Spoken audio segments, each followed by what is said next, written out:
Muy buenas noches con todos. Vamos a iniciar con la sesión programada para el día de hoy,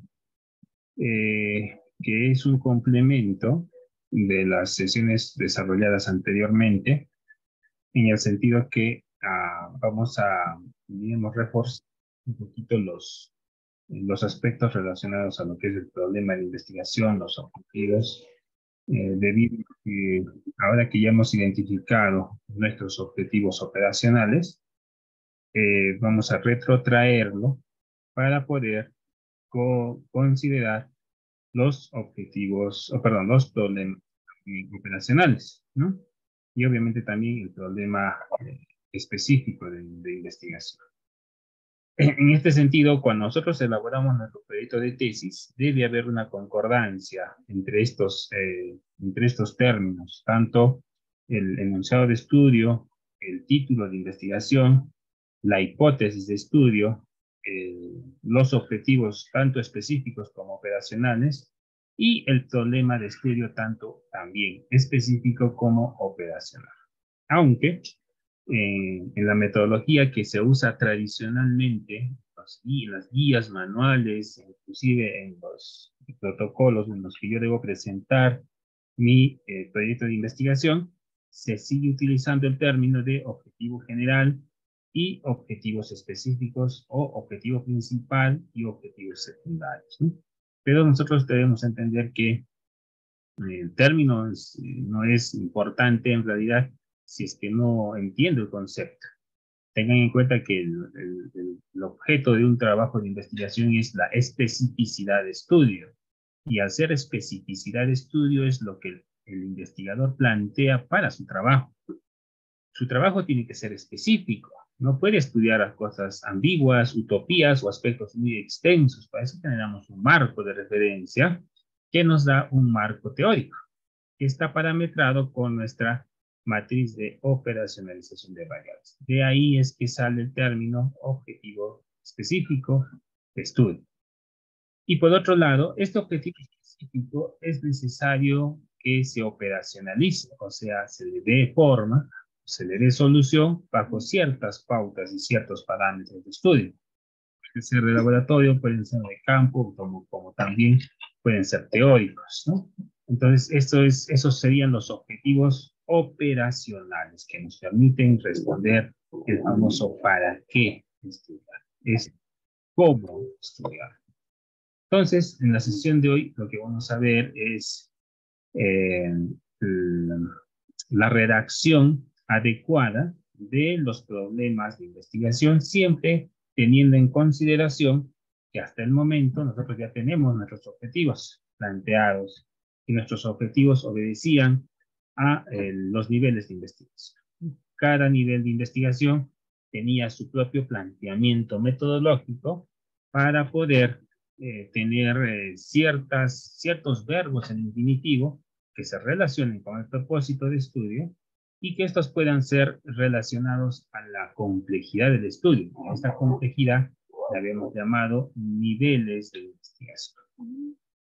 Ahora, ¿cómo redactamos este problema de investigación? Lo primero que es necesario entender es cuáles son las preguntas y cuáles son, en consideración, los objetivos de esta investigación. De acuerdo a la teoría, la pregunta o de la pregunta nace en realidad el objetivo y la solución, posible solución a futuro, son las hipótesis, ¿no? Entonces vamos a tener que hacer también un control de calidad. Ahora que ya tenemos hipótesis, ya tenemos enunciado, ya tenemos objetivos, haremos un control de calidad con ayuda de las preguntas de investigación. Iniciemos primero con la pregunta. La pregunta de investigación, de acuerdo al método tradicional, el método científico, es lo primero que el investigador debe obtener o buscar al momento de tratar de identificar un problema.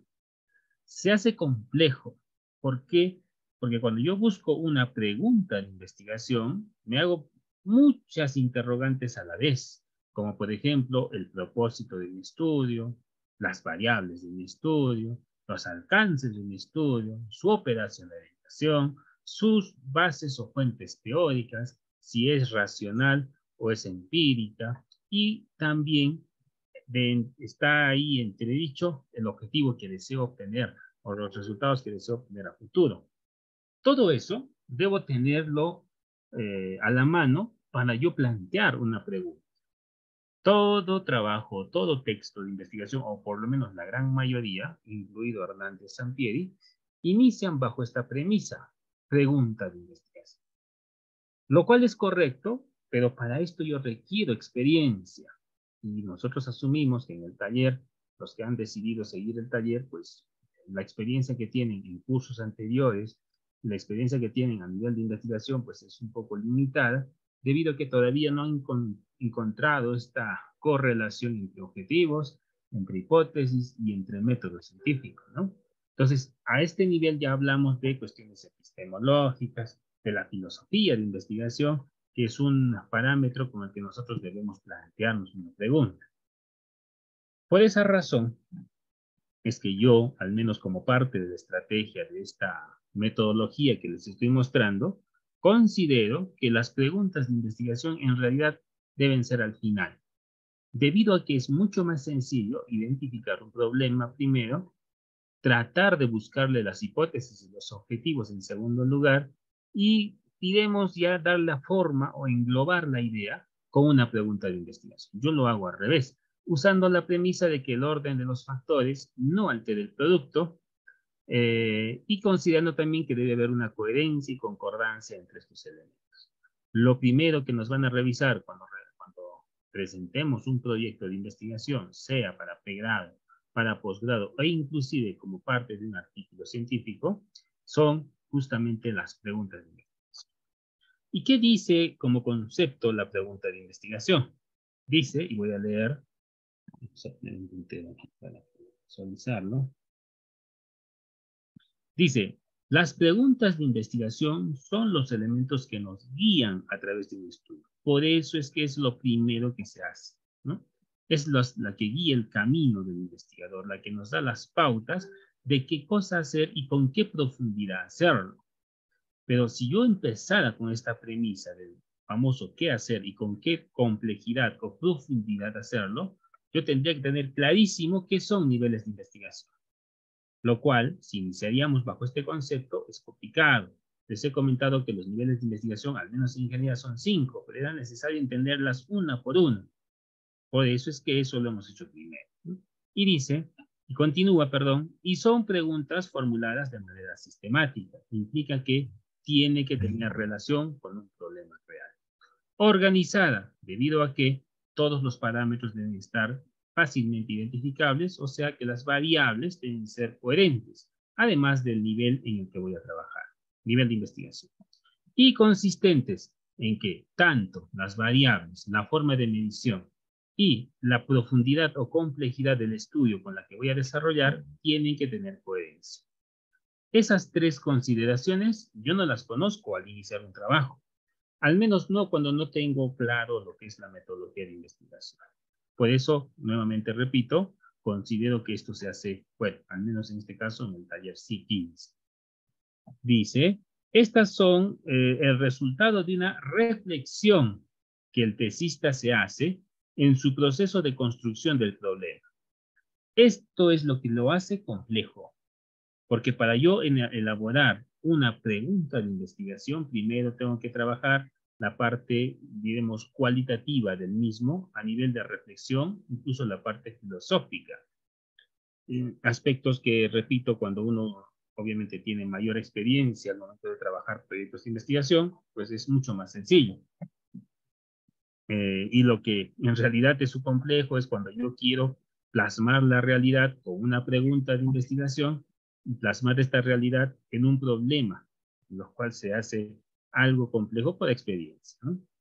Dice además, y están estrechamente relacionadas con la contextualización del tema a tratar.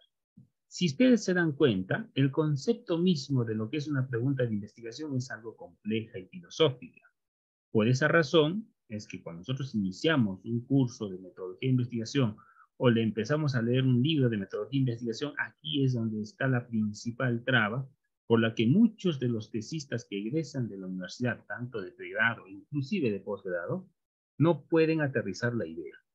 Este es un problema debido a que, perdón, ni siquiera un problema, es un requisito debido al que se sustenta el motivo por el que cuando uno postula a una maestría, lo primero que se le exige como requisito para postular a la maestría o al doctorado es que tenga claro dos cosas. Implícitamente conozca el método científico, aunque eso no es una exigencia, que se muestre directamente en los requisitos, estoy hablando de posgrado, ¿no? Y que además tenga claro el tema o proyecto de investigación que piensa desarrollar. Para que uno tenga clarísimo el tema que quiere desarrollar, obviamente primero ha debido haber esas preguntas y haber obtenido los objetivos y las hipótesis del mismo. Solo bajo esa premisa uno es apto para continuar estudios de maestría. No es adecuado estudiar una maestría si no se tiene claro, bien, el tema de investigación y segundo, la metodología de investigación. Pero como nosotros trabajamos a nivel de pregrado, la premisa es exactamente la misma. Cuando uno a los cursos de tesis o metodología de investigación, debería tener clarísimo también cuál es la idea de investigación que se debe trabajar. Y se supondría, teóricamente hablando, que a medida que va avanzando en los cursos del programa curricular, pues ha obtenido esa pregunta de investigación. Lo cual muchas veces suele ser compleja porque uno tiene muchas preguntas y a veces no sabe por cuál de ellas decidirse, ¿no? Un ejemplo de una pregunta de investigación sería, por ejemplo, siempre considerando desde una doble perspectiva, dice acá, se debe estudiar los resultados de estas pruebas que lleven a educadores e instituciones educativas a estudiar la educación y su evaluación con una nueva óptica en donde surgen algunas interrogantes. Está hablando a nivel educativo. ¿Qué rol juega la evaluación de educación? ¿Y qué y cómo se determina la calidad de la enseñanza? ¿Cómo enfrentar el proceso educativo? ¿Cómo lograr estudiantes competentes? Vean, son varias preguntas que deberían de ser concordantes unas con otras y posteriormente aterrizar en una sola, en la famosa pregunta específica, porque acá son muchas preguntas que van variando en su intensidad. Depende mucho del tema, ¿sí? Del tema que yo trabaje. Depende mucho de la intención que yo tenga. Puedo hacerme muchas preguntas. Cada una puede conllevar una sola o dos variables, pero yo necesito una pregunta específica. Vámonos con el caso de los objetivos. Según la teoría indica que tanto el objetivo general, o en nuestro caso específico, como específico, o en nuestro caso operacional, te llevan a descubrir las características de un problema. Si yo inicialmente he visto cuáles son las complicaciones de organización, de sistematización y de consistencia, el objetivo lo que hace es descubrir dichas características y explicar posibles soluciones, posibles relaciones, porque esto está hablando solamente a nivel relacional, entre las variables. Acuérdense que las variables no solamente se relacionan, las variables también pueden describirse y también pueden obtenerse causa y efecto y proyectarse. Estos pueden cambiar a medida que se avance en el estudio. Todos deben comenzar con un verbo al infinitivo porque indican acciones específicas. Por esta palabrita es que yo considero que el término correcto es objetivo específico y no general. Por ejemplo, determinar, evaluar, analizar, etc.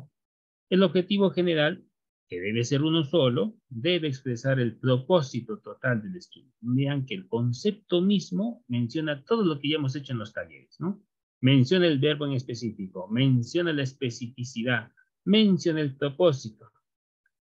Además, dice, esta especificidad es para la investigación. También menciona la línea de investigación. Si se dan cuenta, el concepto mismo del objetivo ya nos está dando una luz de lo que ya vimos. Si yo les daba este concepto al inicio del curso, lo cual suelen hacer muchos de los cursos de metodología, incluidos textos, pues esto es lo que genera confusión, porque a ese momento no sabemos qué es un propósito, no tenemos claro cuál es nuestra línea de investigación y mucho menos nuestra especificidad. Un ejemplo dice, desarrollar es el verbo, un modelo que considere la administración del conocimiento en procesos de asimilación en tecnología de información a partir de los factores críticos para la asimilación de la tecnología de la información en el nivel operativo de la organización. Este es un ejemplo complejo. La estructura, pues puede variar, pero yo recomiendo siempre tener una estructura para evitar a veces ambigüedad en los resultados. Es justamente el verbo en infinitivo, una variable, que en este caso es el modelo, la asignación, un objeto, que en este caso es tecnología de información, y un espacio y un tiempo si fuera necesario, ¿no? Si partimos de esos dos conceptos, otra consideración que hay que tener en cuenta al hablar de problema es justamente la operacionalización, o también se le llama operativización entre dos elementos, tanto el problema como la hipótesis. Vamos a entender que la hipótesis es una respuesta anticipada, verdadera, del problema. Pero esto es el concepto teórico. Nosotros ya elaboramos en realidad la hipótesis, ¿no? La hipótesis ya la hemos generado y también tenía su propia estructura. Y obviamente la hipótesis tenía que ser medible. Y al ser medible tendríamos que ver el método estadístico que debemos utilizar. Pero ya en términos más concretos, la hipótesis también tiene que correlacionarse con el problema. Por ejemplo, si el problema fuera, ¿cuál es la causa de la variable Y? Entonces yo puedo explicar que la causa de esta variable es una variable X o varias variables X. Nivel explicativo. Una pregunta, ¿qué efectos produce X? Esto es por una variable simple, ¿no? X produce Y, sería descriptivo. ¿Qué sucederá con Y cuando actúe X? Esta es una variable relacional. Y se incrementa o también podría ser que Y se disminuye cuando actúa X. Variable relacional o nivel relacional. ¿Cómo influye X en Y? Que cada una es una variable. Esta es una variable causa-efecto, por lo tanto es explicativa. X influye en Y modificándola. El término significativamente implica que cuando yo haga la prueba de hipótesis, pues me va a salir un valor que esté dentro del rango de error aceptable. Por eso se llama significativo, ¿no? O sea, el 5%, que es el alfa, que vamos a utilizar, debería estar considerado en esta prueba de hipótesis. ¿En qué medida X influye a Y? Nuevamente un nivel explicativo. La influencia de X es significativa sobre la variable Y. Otra vez, cuando hablamos de significativo, estamos hablando de prueba de hipótesis. X influye significativamente en Y. X influye significativamente en Y. Estoy afirmando la pregunta, aunque podría ser al revés. No influye, que sería una hipótesis nula. ¿Qué hacer para producir Y? Para producir Y se debe activar X. ¿Sí? Esta es una variable causa-efecto. ¿Cómo cambiar Y? Para cambiar Y debe actuar X. Esta es una investigación aplicada, donde se soluciona el problema definitivamente. Entonces vean que hay muchas variaciones. Aquí tengo algunos ejemplos de problemas que se pueden generar en base al planteamiento de investigaciones de nivel exploratorio, descriptivo y relacional o correlacional. Por ejemplo, ¿qué es X? En este caso, el problema requiere de una hipótesis. O, ¿cómo se viene dando X? ¿Cuáles son las características de X? ¿Desde cuándo se da X? ¿Cómo ha venido dándose X? ¿Qué relación existe entre las variables X, Y y Z? ¿Existe alguna relación directa que sea significativa entre estas variables X, Y y Z? ¿Cuál es la relación que se da entre estas variables? ¿Cuáles son las causas de la variable? Las causas que la variable generan algo, ¿qué factores han generado las mismas y por qué se produce el fenómeno de la variable dependiente e independiente? Aquí podemos notar las interrogantes que siempre vamos a colocar: el qué, el cómo, el cuál, el desde, el cómo, ¿sí? En el caso de los niveles explicativos, que son básicamente experimentales, porque estamos viendo causas y efectos, la demostración de causas y efectos, podríamos usar estos interrogantes, por ejemplo. ¿Qué efectos produce X en Y? Mi hipótesis tendrá que decir que X produce efectos significativos en Y. Acuérdense que mi hipótesis tiene que ser una proposición, que tiene que ser calificada como verdadera o falsa, ¿no? ¿De qué manera influye X en Y? hipótesis tendría que ser que X influye significativamente en Y. ¿Cómo influye X en Y? X influye significativamente en Y. ¿En qué medida favorece X a Y? X favorece significativamente en Y. ¿En qué grado favorece X a Y? X favorece significativamente. ¿Y cuáles son los resultados? X genera resultados. O sea, en el nivel explicativo, causa-efecto, siempre vamos a usar el término significativo para indicar que el valor estadístico que vamos a obtener pues está por encima del valor del error medio, o sea, el 5%, muy cercano al 5%, o sea, más del 95%. Por eso se usa significativo. Podría yo incluso tener en cuenta, porque lo que vimos en hipótesis, un porcentaje diferente, ¿no? Aunque la teoría dice 5%, porque es el error que estoy dispuesto a aceptar, yo podría bajarlo al 10%, al 15%, dependiendo del estudio, o subirlo al 2%, al 1%, muy raro que sea cero, porque implica que hay cero errores. Otros en el nivel explicativo del mismo modo, a nivel de efectos, a nivel de influencia, a nivel de en qué medida favorece una a otra, en qué grado favorece una a otra, siempre se va a utilizar el término significativo para mencionar que una variable influye en otra. Un consejo para poder elaborar el problema. Si deseamos formular en forma sencilla la pregunta, el objetivo principal, y que éstas tengan relación, necesariamente, dice, tenemos que tener previamente el enunciado de estudio, que obviamente genera el título de estudio, porque éstas se desprenden del mismo. Con este concepto es que con el que hemos trabajado nuestros talleres iniciales. Primero hemos hecho el enunciado, hemos relacionado el enunciado con un título. Una vez que hemos tenido el título, hemos generado nuestras hipótesis y hemos visto qué tipos de hipótesis son, cómo se puede plantear, si son estimaciones puntuales o son estimaciones donde yo calculo una probabilidad de ocurrencia.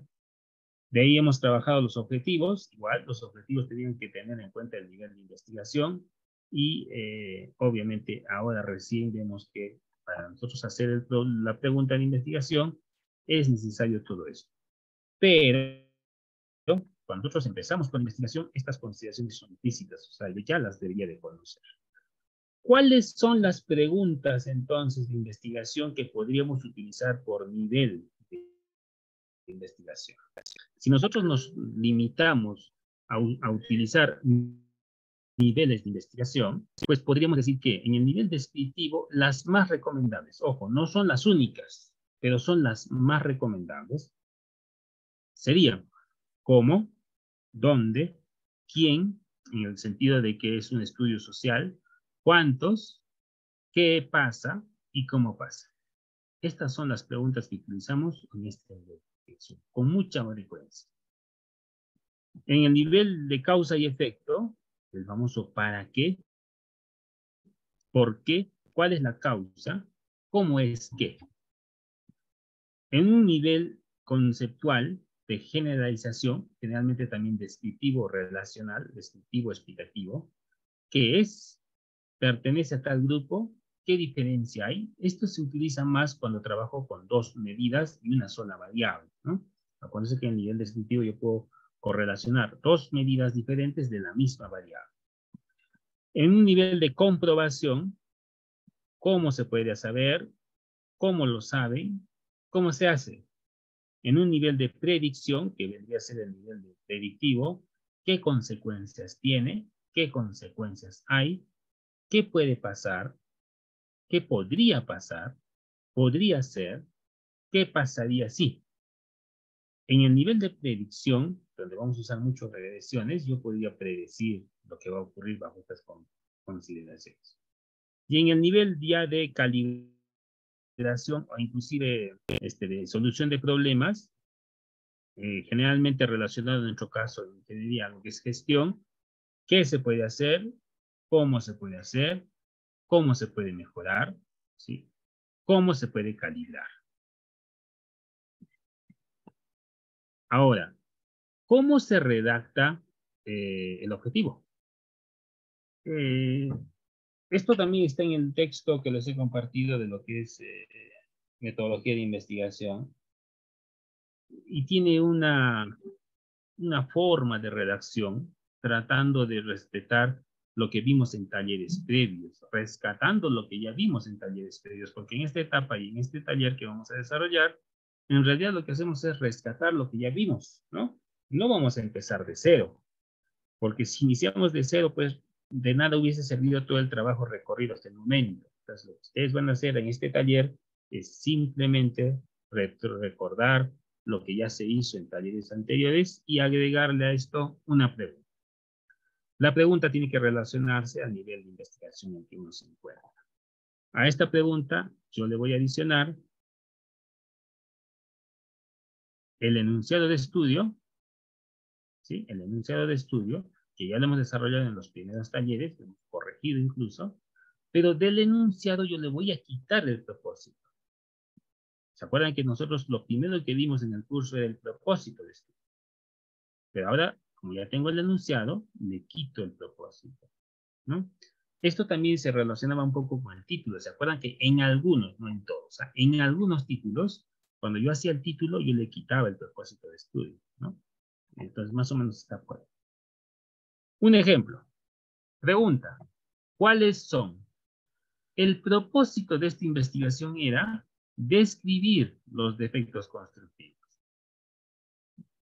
Ese era el propósito, describir los defectos constructivos. Pero como ya estoy haciendo una pregunta, le quito el propósito y mi pregunta quedaría, voy a copiar mi enunciado tal cual, sería, ¿cuáles son los defectos constructivos en viviendas de adobe de la ciudad de Yunguyo? Vamos a dar un ejemplo. Y el propósito era descripción de los defectos constructivos en viviendas. Y el objetivo sería describirlos. Si se dan cuenta, el objetivo casi es una respuesta a esta pregunta. Entonces tenemos que darle esa forma. ¿Cuál es la respuesta a esta pregunta? Como hipótesis. Porque esto hay que relacionarlo siempre con las hipótesis. Dice, la hipótesis alterna. Acuérdense que hay dos hipótesis. La hipótesis nula y la hipótesis alterna. Dice, la asimetría y la poca calidad de materiales. Como un ejemplo, obviamente. Podrían ser el costo, podrían ser el defecto de materiales, la ubicación geográfica, la altura, un montón de variables. Pero yo considero solo estas dos. Son los defectos constructivos más frecuentes en viviendas de adobe de la ciudad de Yungay. Acuérdense, esta es una preposición. ¿Puede considerarse verdadero o falso? Al decir son defectos, pues ya puede ser verdadero. ¿Cómo no? Puede ser falso. Una preposición. Por lo tanto, esta es la famosa hipótesis. Esto ya lo tenemos hecho. Lo único que tenemos que hacer es ver si nuestra pregunta se relaciona con esto, ¿no? Es un control de calidad. Veamos otras consideraciones. Si yo tuviera el siguiente enunciado, por ejemplo, descripción de los defectos constructivos en viviendas de adobe, el título sería descripción de los defectos constructivos tal cual aparece en el enunciado. Mi hipótesis sería, mi objetivo sería describir cuáles son esos defectos, el verbo infinitivo, nivel de investigación descriptiva. La hipótesis sería que algunas de ellas, por ejemplo, la simetría y la poca calidad, son los que aparecen con mayor frecuencia. Y la pregunta de investigación es lo contrario a la hipótesis. La hipótesis es la respuesta. Yo tengo que dar la pregunta a esa respuesta. ¿Cuáles son los defectos constructivos? Su respuesta, hipótesis. La simetría y la calidad de los materiales. El objetivo es, ¿cómo voy a encontrar esa respuesta? Porque la respuesta ya está en la hipótesis. Describiendo dichos defectos constructivos. Y la relación de los tres, recién obtengo el título de investigación. ¿Nosotros cómo lo hicimos? Al revés. ¿Qué dice el método científico? Dice, primero hacer, voy a anotarlo acá, el método científico recomienda, primero, la pregunta. Una vez que he obtenido la pregunta, tengo que tener en cuenta cómo lo voy a hacer, el objetivo. Una vez que he obtenido el objetivo, voy a definir mi alcance de investigación. Tercero, el título. Y por último, voy a dar una respuesta tentativa futura. Cuarto, la hipótesis. Eso es lo que me dice el método científico, ¿no? Pero a veces es un poco complejo, pero si ustedes lo pueden hacer de esa manera, también es válido. Pero lo que yo considero correcto es que primero se hace el título, posteriormente al título se plantea las hipótesis, que vienen a ser una respuesta previa, final del título. De ahí, en base a las hipótesis, planteamos los objetivos. Y lo último que vamos a hacer es correlacionar, relacionar, alinear nuestra pregunta. Por eso es que no solo trabajarlo al revés, ¿no? Haciendo que sea coherente, obviamente, los 4 elementos. Veamos otro ejemplo. Pregunta más enunciado menos propósito. Podría ser, por ejemplo, un enunciado. Influencia de cemento asfáltico modificado con polímeros sobre propiedades de la mezcla. La pregunta sería, ¿cómo ocurre esa influencia? Porque el objetivo es cómo lo voy a hacer, ¿no? Porque ahí voy a determinar la influencia. Pero estoy hablando de enunciado. ¿Cómo ocurre? Y elimino el enunciado, influencia. Simplemente digo, ¿cómo? Y si le quito el término influencia, el problema quedaría, ¿cómo el cemento asfáltico modificado con polímeros? Vean que se quedó desconecto, no hay conexión. Por eso es que es necesario en este caso transformar más bien el, el propósito de estudio para conectar la pregunta con lo que quiero hacer. ¿Cómo influye el cemento asfáltico modificado con los polímeros? Hay dos variables que necesitan ser conectados con la pregunta. Esa es la otra opción, ¿no? La hipótesis, la asimetría y la poca calidad de los materiales. Eso implica que son los que están relacionados al centro.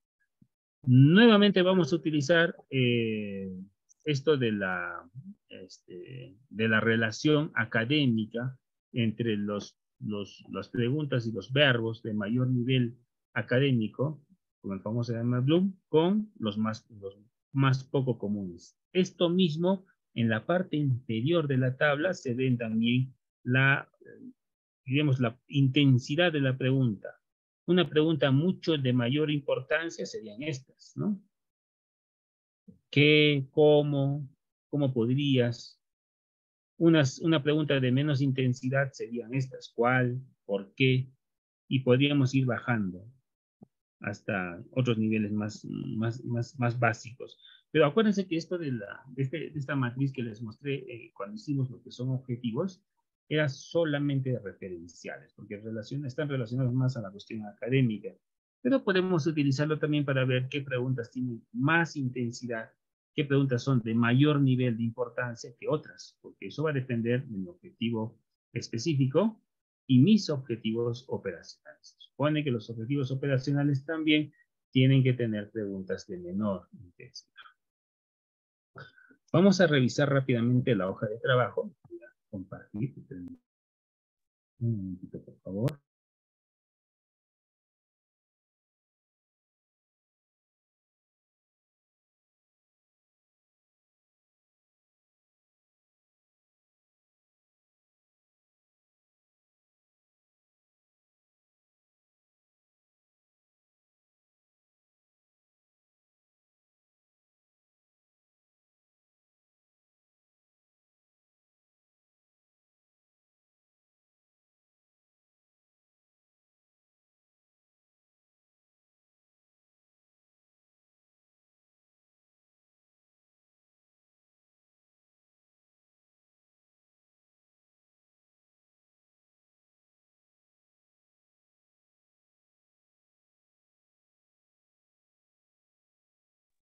¿De qué trata mi hoja de trabajo en este taller?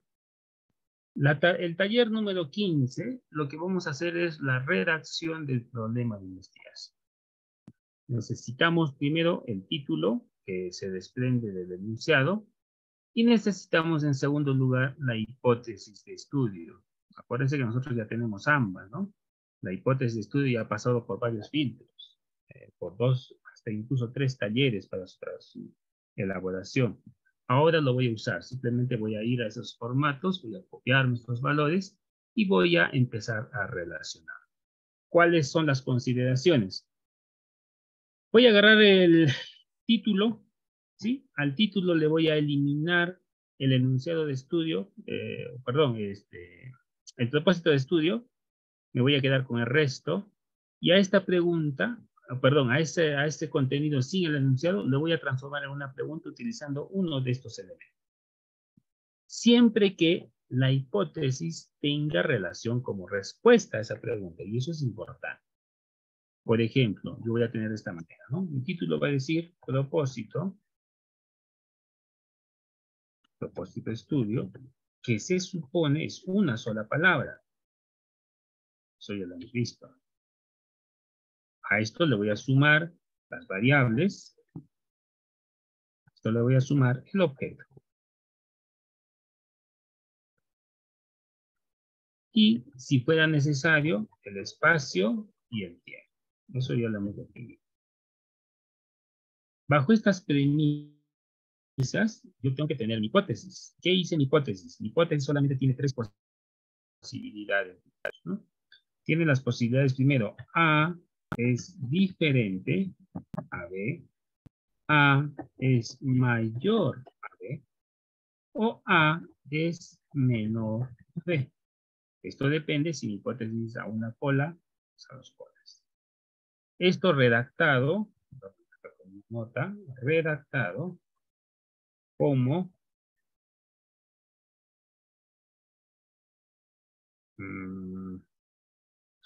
como una premisa que yo puedo hacer, que lo puedo calificar. Redactado calificando como verdadero o falso. Acuérdense que la redacción tiene que tener esa consideración. Tengo que elaborar una proposición que pueda ser redactada y pueda tener su consideración de verdadero. ¿Qué es lo que voy a hacer? Voy a copiarme esto. Entonces, lo voy a llevar aquí, control B, y le voy a quitar el propósito. Así. Me voy a quedar solamente con las variables, el objeto y el espacio y el tiempo. Y ahí le voy a agregar uno de estos. Por ejemplo, en el nivel descriptivo, si yo voy a describir, solamente describir, porque hay varios propósitos que solo describen a la variable, voy a usar las preguntas cómo, dónde, quién, cuántos, qué pasa o cómo pasa. Algún fenómeno. Si mi opción es generalizar, o sea, hacer que yo relacione una variable, la misma variable en dos momentos diferentes, y obviamente considere un concepto de esto, que es, porque ahí yo puedo trabajar a nivel cualitativo también, pertenece a tal grupo, ¿qué diferencia hay? Ojo, la misma variable, tienes diferentes variables, una sola variable, ¿qué diferencia hay entre una variable en Lima y la otra variable acá en Arequipa? ¿Cuál es la diferencia? En el nivel relacional, voy a utilizar la posibilidad de que exista esa relación. Por lo tanto, ¿cuál es? ¿Cómo es? ¿En qué medida se relacionan o correlacionan? ¿Cuánto de similitud tienen dos variables o de relación? ¿Y por qué? Esas serían las preguntas. En el nivel causa y efecto, voy a tener las maneras. Si es una explicación causal y si es una comprobación del fenómeno. Acuérdense que cuando vimos los talleres de objetivos, les había mostrado, porque pueden revisar esos ejercicios también, les había mostrado que cada nivel de investigación tiene tres subniveles al mismo tiempo, ¿no? Esos tres subniveles tienen también su grado de importancia, ¿no? Por eso es que acá se ha dividido en dos, en realidad, porque la primera parte habla de causalidad y la segunda parte de comprobación. En el caso de que mi trabajo sea de explicación o de causalidad, ¿para qué? ¿Cuál es la causa? ¿Cómo es qué? En el caso de que mi trabajo sea de comprobación, ¿cómo se puede saber? ¿Cómo se puede entender? ¿Cómo se puede comprobar? ¿Cómo lo saben? ¿Cómo se hace? En el nivel predictivo, estamos hablando de predicción, sería qué consecuencias tendría a futuro, qué puede pasar, podría ser qué pasaría si, ¿no? Y en el nivel aplicativo, estamos hablando ya a nivel de gestión, qué se puede hacer, cómo se puede hacer, cómo se puede solucionar, voy a buscar acá, cómo se puede solucionar. y cómo se puede calibrar.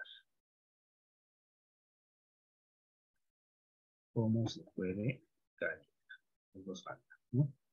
Porque en el nivel aplicativo lo que hacemos es solucionar el problema definitivamente. Podríamos incluso aplicar. ¿Cómo se puede aplicar? Sería otra opción, ¿no? Aunque no es muy común, pero lo he visto en algunas veces. ¿Cómo se puede aplicar?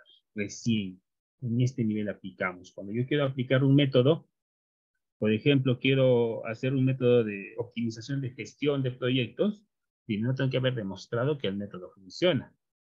He debido demostrar en cuánto tiempo y bajo qué probabilidad de ocurrencia, nivel predictivo. ¿Cuáles son las causas y los defectos por los cuales no funciona el método tradicional, explicativo? Y si existe relación entre la optimización de procesos o servicios con lo que es el método tradicional, o las variables de ahorro. Si yo demostré todo eso, recién puedo aplicar algo. Entonces, ahora todavía tenemos que la investigación, la famosa filosofía Lean, la famosa filosofía de la que lo propuso Toyota, que solamente se aplica a empresas, estamos por ahí empezando a hacer algunos estudios para ver si en obras se puede todavía utilizar, se puede optimizar de alguna manera. No se puede aplicar porque aún no se ha demostrado. Todavía estamos en etapa de demostración. Eso está recién en este nivel, ese estudio, ese tipo de estudios, ¿no? Una vez que tengamos definido, obviamente, el nivel en el que estoy y los subniveles, porque estos son algunos, por ejemplo, en el descriptivo hay dos, son tres, pero yo tengo dos subniveles, porque hay que buscar eso. Buscan esa pregunta y ponen aquí, ¿no? Como ejemplo, yo voy a poner cómo la variable A influye en la variable B, la resistencia concreta, puede ser el objeto, ¿no?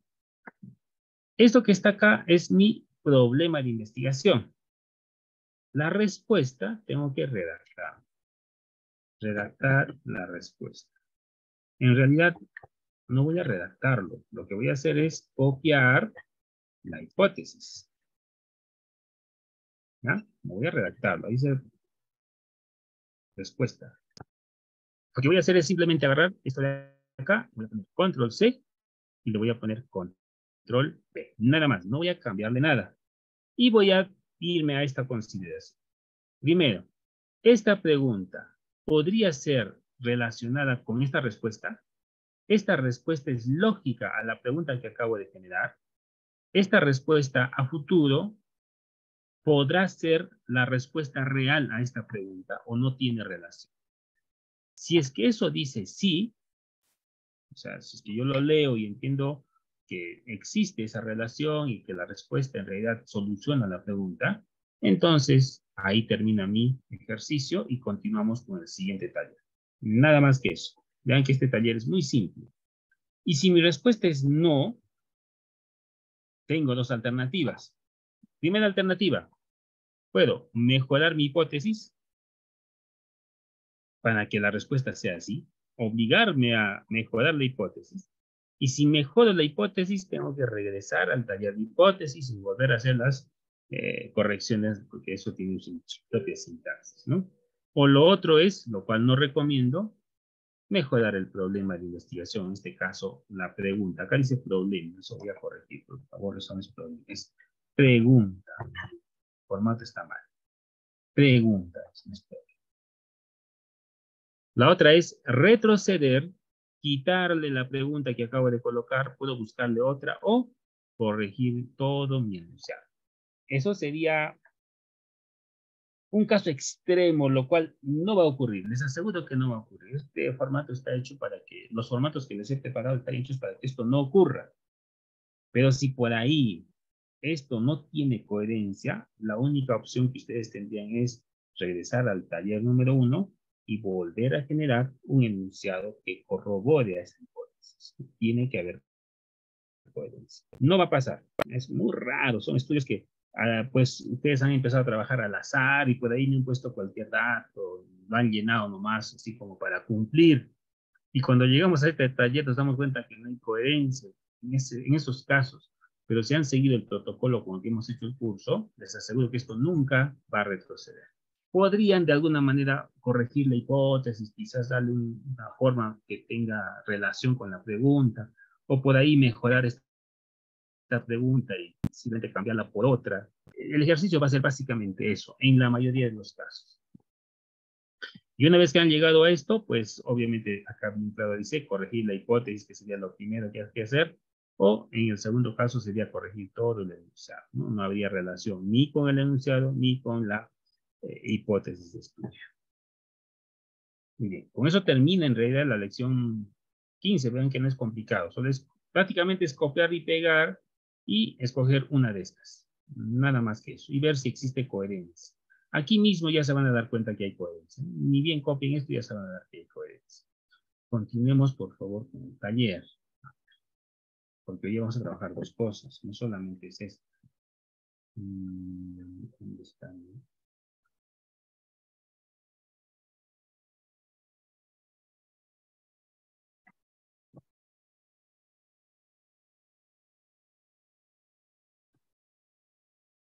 ¿Qué otra cosa vamos a ver? Porque el ejercicio no es tan complicado, pero vamos a aprovechar para que a la vez podamos hacer la redacción y control de calidad de nuestras hipótesis. Así que en este mismo taller hay dos ejercicios, en esta sesión hay dos talleres, el 15 y el 16, dos ejercicios, y la segunda trata sobre la redacción de los problemas de segundo orden, los problemas operacionales o también conocidos como problemas secundarios. Tal como hemos hecho el problema principal, es necesario recordar algo más, complementando al problema de estudio, ¿no? Primero, hay que definir preguntas, o sea, implica que son varias, más de una, de investigación que probablemente van a ser en realidad lo que simiente nuestro trabajo de investigación. Por eso dice, es el paso más importante, porque acuérdense, bajo el método científico esto es lo primero que debemos hacer. Pero ahora que ya tenemos todo, lo que nosotros vamos a hacer simplemente es darle coherencia a nuestra idea original. Por lo tanto, en este caso, cuando dice debe darse en un trabajo de investigación, esto que está acá, ya lo hemos hecho entre los talleres 1 y 14. En 14 talleres hemos hecho estos ejercicios. O sea, dar coherencia y dar el trabajo de investigación. Cuando nosotros empezamos en un proyecto nuevo, bajo el concepto que menciona la mayor parte de textos, incluido Hernández Sampieri, toda esa idea deberíamos de tener a la mano. ¿Cómo generamos esa idea? Pues con bibliografía. No hay otra forma. Yo debería, antes de iniciar un trabajo de investigación, tener claro cuáles son las consideraciones teóricas, metodológicas de mi proyecto. Solo así puedo generar mis preguntas. Y es lo primero que debo hacer bajo el método científico tradicional. Entonces, repito nuevamente, esa es una de las razones por las que yo considero que esto se hace después. Para simplemente que ahora que ya trabajé toda la parte metodológica, ya hice un esfuerzo en trabajar una coherencia entre objetivo, hipótesis y título, ahora recién ya puedo tener claro la idea que voy a desarrollar. Por eso les decía que el taller anterior, taller 15, muy raro, sería muy raro que alguien retroceda hasta el taller 1, porque ya debería de tener clara su intención. Todo investigador debe realizarse las preguntas que considere necesarias para poder entender un fenómeno. Pero no podemos abusar, ya que mediante estas preguntas nosotros vamos a generar diferentes posibles caminos de solución. Por eso es que cuando nosotros iniciamos un trabajo de investigación, generamos inicialmente las preguntas que se relacionan con cómo lo voy a hacer con los objetivos, cosa que a estas alturas ya la tenemos definida. ¿Y cuáles son estas relaciones entre preguntas y objetivos? Pues veámoslo una por una. Primera consideración, cuando yo voy a explorar algo, nivel exploratorio, las posibles preguntas, porque pueden darse muchas, yo recomiendo estas nada más, es quiero saber algo, quiero conocer este fenómeno. quiero entender el fenómeno o qué hay detrás del fenómeno. Porque acuérdense que en el nivel exploratorio lo que nosotros hacemos es ver por primera vez el fenómeno. Es algo que ocurre en un solo lugar, en un solo tiempo y es muy raro en realidad. Por eso es que ahí nacen las variables. En el nivel descriptivo, que sería el primer nivel en el caso de ingenierías, o el segundo nivel en el método, que es con el que nosotros hemos iniciado, vamos a describir una de las variables anteriores. ¿Y cuáles eran? Pues obviamente en el nivel exploratorio yo estoy entendiendo por qué ocurre el fenómeno. Ahora voy a poner cómo es esta variable. ¿Cómo cambia esta variable en función del espacio? Porque voy a medir la misma variable en un momento y en otro momento, en un lugar y en otro lugar voy a ver en qué porcentaje se parece. ¿Cuántos casos existen de esta variable? Acuérdense que nosotros trabajamos en el nivel descriptivo con frecuencias, ¿no?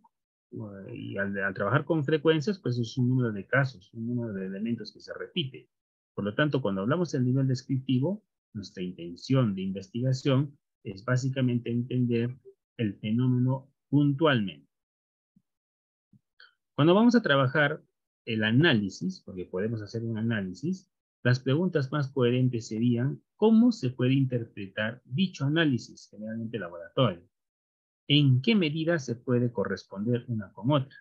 Por lo tanto, analizar también estaría dentro de los niveles de relación. Cuando lo que yo voy a hacer es comparar entre un grupo y otro, sigue siendo a nivel relacional, yo podría preguntarme qué diferencia o qué semejanza hay entre estos dos grupos, porque no voy a comparar dos variables solas, independientes, aunque existen métodos para hacerlo, ¿no? Yo trato de siempre comparar fenómenos que se repitan. Cuando el fenómeno es único, yo primero lo voy a describir, hasta identificar muchos más fenómenos que se relacionan. Cuando ya tengo la cantidad suficiente de fenómenos que se relacionan, recién comparo. En el nivel causa y efecto podría ser ¿por qué ocurre? Acuérdense que es causa. ¿Cuáles son dichas causas? Y ahí coloco todas las variables que expliquen dichas causas. Ahora, hablando un poco más arriba, en el nivel predictivo, ¿cómo se presentan? ¿Cómo se relacionan? ¿O qué efectos tendrían estos fenómenos en el futuro? En el nivel predictivo también de proyección, ¿cuáles serán dichas características para, por ejemplo, trabajar diseño? Si yo quiero trabajar un diseño específico y yo quiero predecir su periodo de vida útil, pues yo podría entrar bajo esa perspectiva. Cuando yo trabajo a nivel de interacción, ¿qué cambios se pueden producir? Cuando yo trabajo a nivel de confirmación de que el fenómeno existe y ya quiero solucionar el problema, ¿existe relación previamente? Y cuando yo soluciono el problema definitivamente, o sea, en nivel de calibración y evaluación, ¿cuál es la efectividad? Este es el estadístico de control de calidad. Que o está alcanzando los objetivos, estoy logrando algo, estoy mejorando, es lo que dice. En el nivel de efectividad, por ejemplo, se usa mucho cuando se trabajan vacunas, ¿no? Yo hago un estudio y empiezo a colocar vacunas finales y veo en qué nivel pues, estas vacunas funcionan cuando son aplicadas, ¿no? Obviamente son estudios a nivel de salud, pero también yo podría ver de un fenómeno social, de un método de construcción, de un método de gestión de proyectos, pero siempre ten en cuenta que yo tengo que aplicarlo, no es simplemente proponerlo, ¿no? Es decir, yo voy a proponer un método de gestión de proyectos, se debe hacer tal cosa, voy a hacer protocolos, y hasta ahí llega mi tesis, ¿no? En este nivel lo que tengo que hacer es aplicarlo y compararlo con los métodos tradicionales. Solo de esa manera se transforma en investigación aplicada. La forma de redacción, tal cual vimos en el taller previo, para la redacción vamos a nuevamente usar la pregunta. Vamos a utilizar el objetivo operacional, que ya lo hemos definido, y le vamos a quitar al objetivo operacional el infinitivo. ¿Por qué hago esta consideración? ¿Por qué ya no propósito? Porque en los objetivos de segundo orden, los objetivos operacionales, ya no hay enunciados, ¿no? Los enunciados solamente eran para un título principal y un objetivo principal. Acuérdense que además el objetivo operacional tenía varias formas, tenía dos formas de redacción.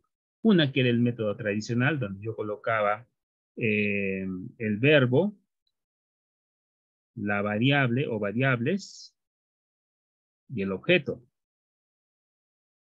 ¿Sí? Esa era una de las formas. La otra forma, ¿cuál era? Era el verbo en infinitivo, una pregunta, un famoso ¿qué? Otra pregunta, el famoso ¿cómo? Y una pregunta final, el famoso ¿para qué? ¿No? Entonces yo les había mostrado en un taller previo dos formas de redactar esto. Justamente por eso es que ahora ya obviamos la estrategia previa para objetivo, para pregunta principal o específica, y ahora simplemente podemos decir que ahora no, le voy a quitar el verbo en infinitivo. Un ejemplo de esto sería, por ejemplo, le quito el verbo describir, porque el objetivo decía describir las patologías y defectos postestructurales. Eso decía el objetivo. Está el verbo en infinitivo, describir. ¿Qué voy a describir? Patologías y defectos estructurales. ¿Cómo? El qué y el cómo.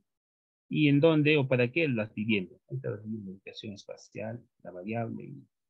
Y lo que hago es quitarle el verbo y simplemente digo, ¿cómo son las patologías y defectos estructurales en las viviendas de albañilería? La respuesta previa del cómo lo voy a hacer esto es describiéndolo. ¿Cómo voy a responder esa pregunta? Describiéndolo. Entonces el verbo por eso es el famoso cómo. ¿Se acuerdan que les había dicho que el objetivo operacional era el cómo hacer algo? Ahí está. ¿Cómo son las patologías? ¿Qué hago? Las voy a describir una por una. Y solamente describiéndolas voy a saber cómo son. En el caso de los objetivos operacionales, existen niveles. Por ejemplo, un proceso de investigación tiene tanto los objetivos como las preguntas.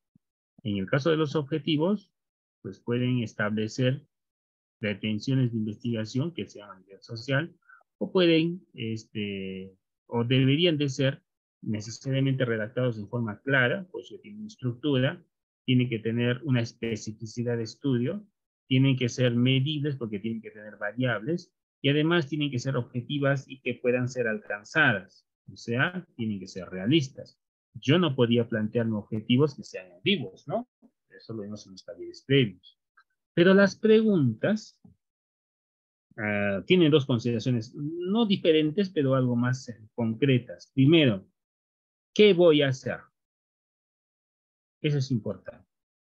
¿Qué voy a hacer con la investigación? Esa es la primera pregunta que hace Hernán Sampieri, por ejemplo, cuando trabaja metodología.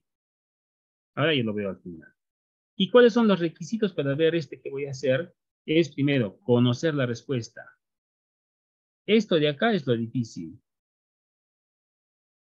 Al inicio, ¿no? Observar esto es muy difícil al inicio.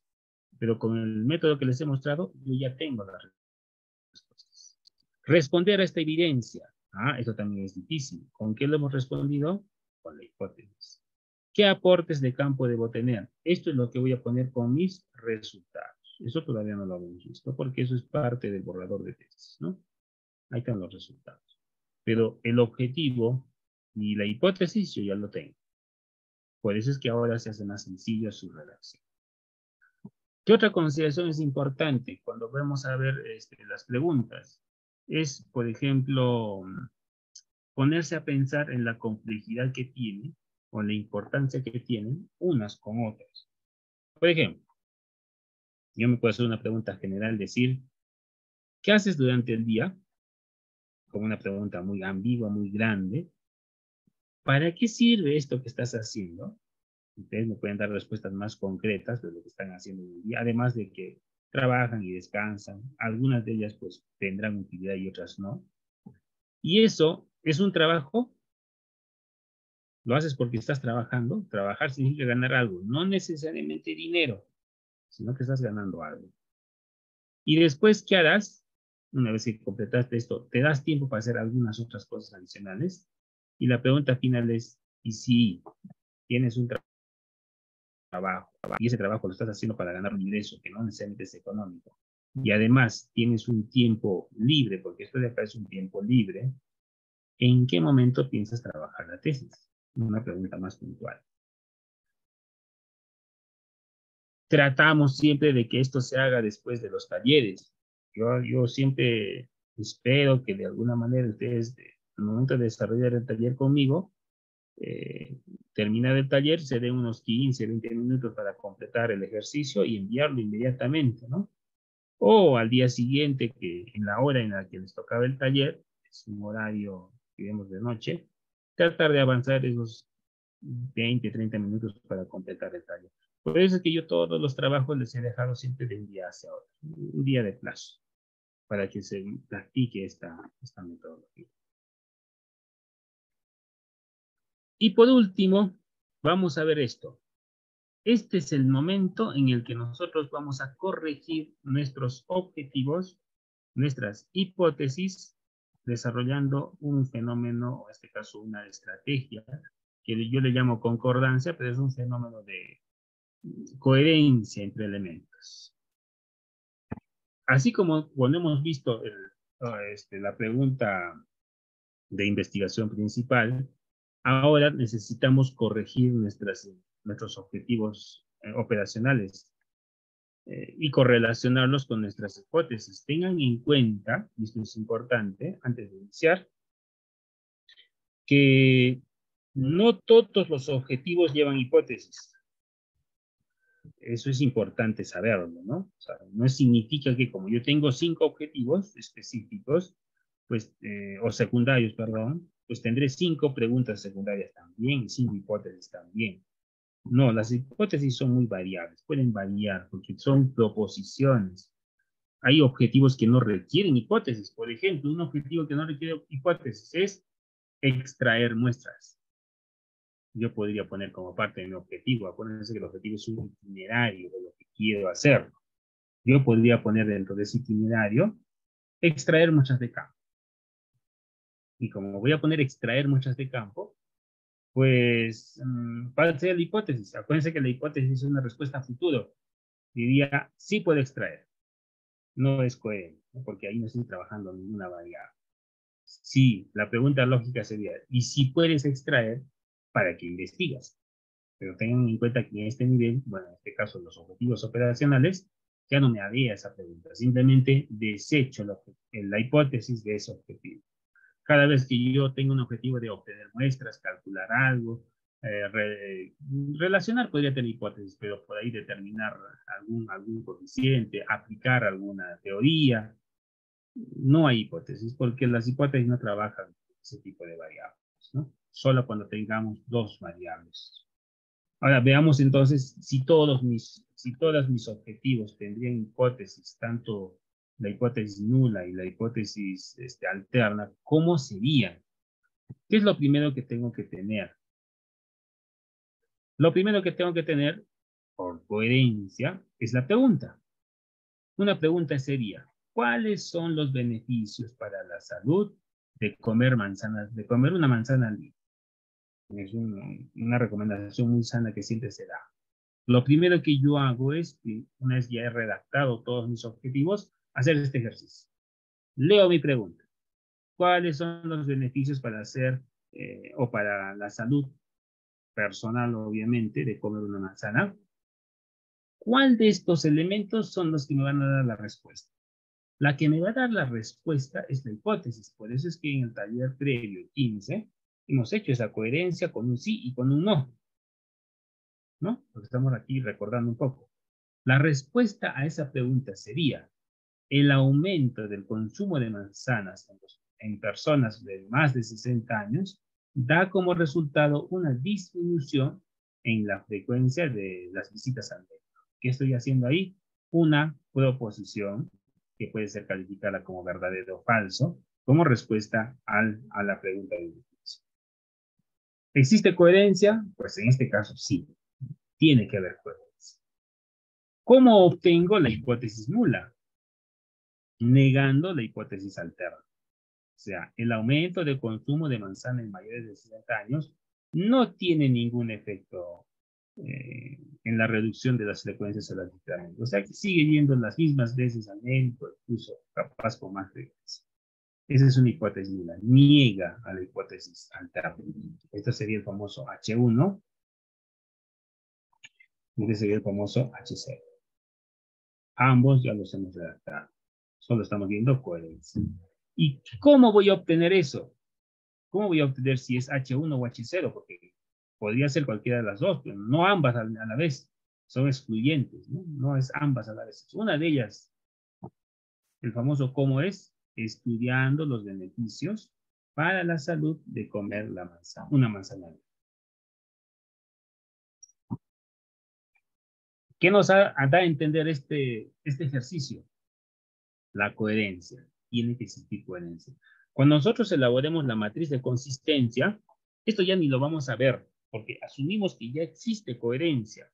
Pero muchas veces esto se hace al momento de hacer la matriz de consistencia. Por esta razón es que nos piden que nosotros presentemos como anexo la matriz de consistencia. Algunos dirán, ¿qué es la matriz de consistencia? Algunos suelen decir, es un resumen del trabajo de investigación. Y eso es cierto, en parte. En realidad, la matriz de consistencia ayuda, en este caso al jurado evaluador y obviamente al tesista, a ver que existe relación entre uno y otro elemento. Aunque, y eso es una nota, esto no va en la matriz de consistencia. Cuidado que cometan ese error. Yo estoy diciendo que hay coherencia, entonces alguien dirá, entonces esta debe ser una estructura de matriz de consistencia, entonces pondré la hipótesis nula. No, esa no se coloca, solo es un ejemplo, ¿no? Esto no va en la matriz de consistencia. Los tres primeros sí, y en ese orden. Entonces, esta es la forma de leer una matriz de consistencia. Ustedes mismos, una vez que terminen su trabajo de tesis, lo único que van a hacer es copiar y pegar. En este momento lo que estamos haciendo es leer esto, nuestra matriz de consistencia, ¿no? Después ya no nos vamos a preocupar porque asumimos que ya está corregida. Otro ejemplo.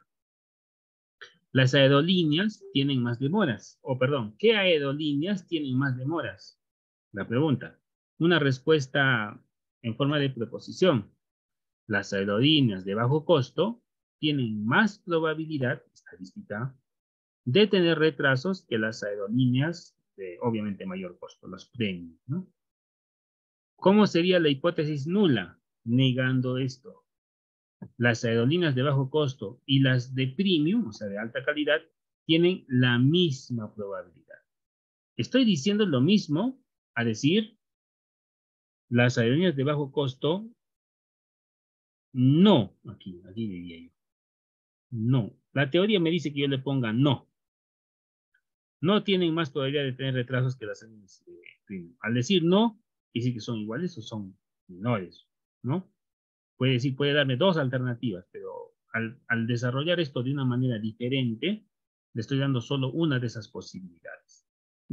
Si es que se les hace complicado, con un no es suficiente, como el caso anterior. Que dice no, y ahí quedó.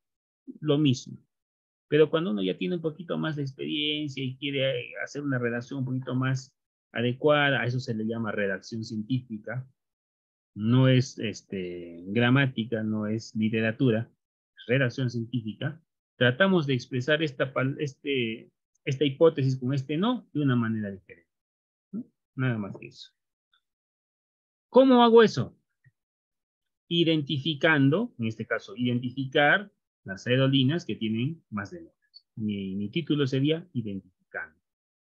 Identificar las aerolíneas que tienen más demoras. El verbo y, obviamente, las dos variables están dentro de esto. Yo podría incluso mejorar esto y decir las aerolíneas de bajo costo y las aerolíneas premium. Pero para resumirla, lo estoy poniendo esto.